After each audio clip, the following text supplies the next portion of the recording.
우리는 살아가다 보면 누군가를 끝까지 믿고 또 붙들고 함께 한다는 것이 얼마나 어려운 일인지 깨닫고는 합니다. 가까웠던 친구와의 관계가 멀어질 때 처음에는 오해를 풀어보려고 먼저 연락을 하기도 하고 또 연락이 오기를 기다려 보기도 하지만 계속 연락이 없이 멀어진 상태라면 어느 순간 시간이 흐르며 포기하게 되는 경우가 참 많이 있습니다.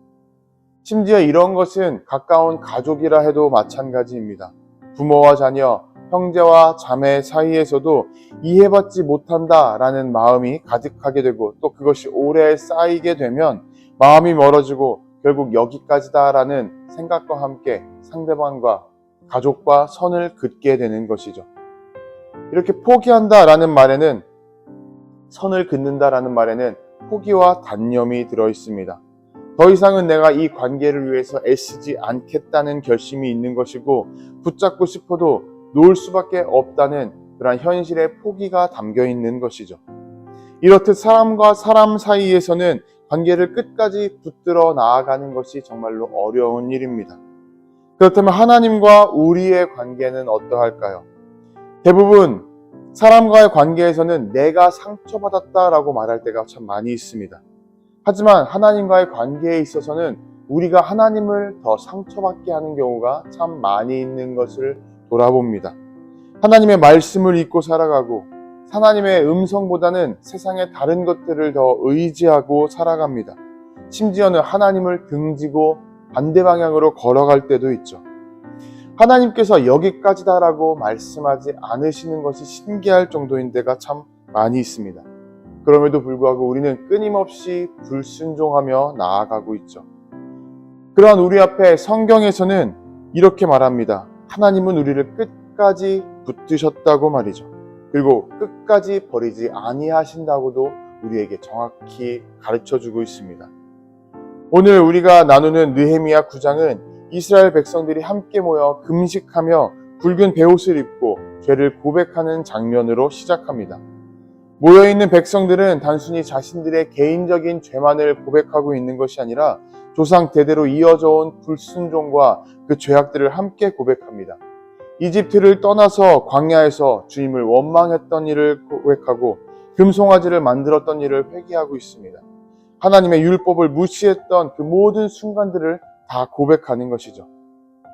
나열해 보면 이러한 불순종은 결국 하나님을 향한 배신의 역사라고도 할 수 있을 것입니다. 그런데 이러한 역사 앞에서 하나님은 어떻게 행동하셨나요? 19절에 주의 크신 긍휼로 그들을 버리지 않으셨다고 기록하며 31절에는 주는 은혜로우시고 불쌍히 여기시는 하나님이시니이다 라고 하나님의 모습을 설명합니다. 하나님께서는 이스라엘을 버리실 수도 있었지만 그럼에도 불구하고 버리지 않으셨습니다. 끝까지 붙드셨습니다. 여기서 우리가 중요하게 생각해 봐야 될 것은 이러한 하나님의 모습이 바로 하나님의 성품이라는 점입니다. 하나님의 은혜와 자비는 감정이 오르내리듯이 변하는 것이 아니라는 사실입니다.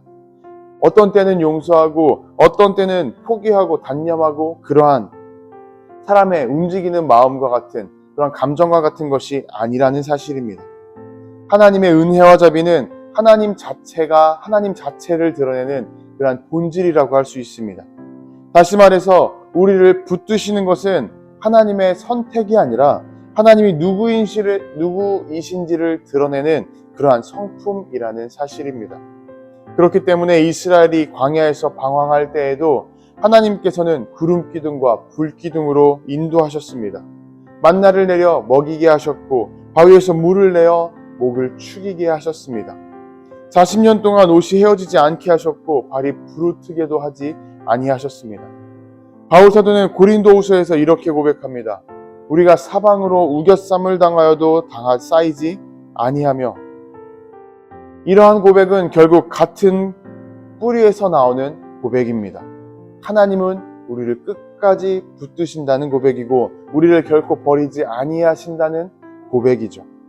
그렇기 때문에 우리가 신앙생활에서 가장 중요하게 바라봐야 하는 것은 우리를 붙드시는 그러한 주님의 손길을 잘 바라보고 끝까지 지키는 것입니다. 하나님께서 우리를 붙드신다는 그 사실을 확신하고 우리도 그 손을 놓지 말아야 합니다. 실패와 낙심이 찾아올 때에 주님의 음성 앞에 다시 무릎을 꿇어야 합니다. 기도의 자리에 돌아와야 하고 말씀을 붙들고 하루를 시작해야 합니다. 여러분, 회복은 하나님과의 관계에서 다시 회복되는 것은 어떠한 거창한 결심이 아니라 작은 순종을 다시 이어나가는 데서 시작하게 됩니다. 매일 작은 믿음의 발걸음을 내딛는 것이죠. 하나님은 그 작은 걸음을 통해서 다시 우리를 일으켜 세우실 것이고 다시 걸음을 인도하실 것입니다. 여러분, 우리는 살아가며 하나님 앞에서 몇 번이고 넘어졌습니다. 때로는 뒷걸음질 쳤고 심지어는 등을 돌려 나아갈 때가 많이 있었습니다. 그럼에도 불구하고 하나님께서는 우리를 결코 버린 적이 없으십니다. 우리를 붙드시는 것은 하나님의 변함없는 성품이기 때문입니다. 그러한 주님께서 오늘 지금도 우리에게 말씀하십니다. 나는 너를 포기하지 않을 것이다. 너를 붙드는 것은 나의 사랑이고 나의 은혜라고 말씀하고 계십니다.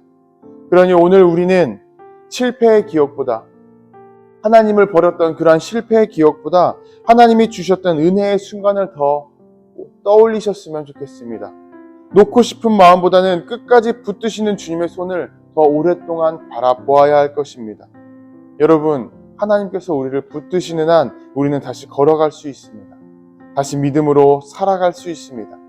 그렇게 우리를 버리시지 않으시고 끝까지 붙드시는 주님의 사랑 안에서 다시 일어나 걸어갈 수 있는 오늘 하루가 되기를 주님의 이름으로 도전하고 축복합니다.